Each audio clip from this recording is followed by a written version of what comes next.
Totoo nga, dito nga pala ako sa mall nagpapalit ng check. At eto nga, andito nga kami sa mall, naglalakad kami ni Ian kasama ng boyfriend ko. Kaya lang, hindi namin nakikita kung nasaan yung palitan ng check.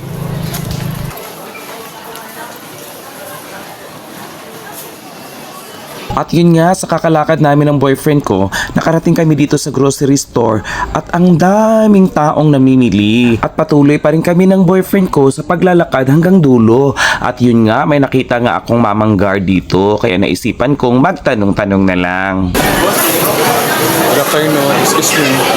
Asa ka magpa? Thank you. Pagkatapos kong magtanong, sabi niya, nandyan lang pala sa unahan. So malapit na lang pala kami ng boyfriend ko. So nilakad na lang namin kunti at ayun na, nakita ko na yung palitan ng check dito sa mall. At eto pala yung check na galing sa client natin worth 100,000. So kailangan natin ipapalit ito.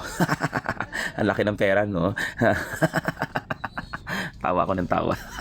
At andito na yung palitan ng check eh. Kita na natin. At ibigay na natin. Tara na. Ibigay na natin sa teller ang checking bonggang-bongga para tayo ay mag-grocery na at pagkatapos ay umuwi na.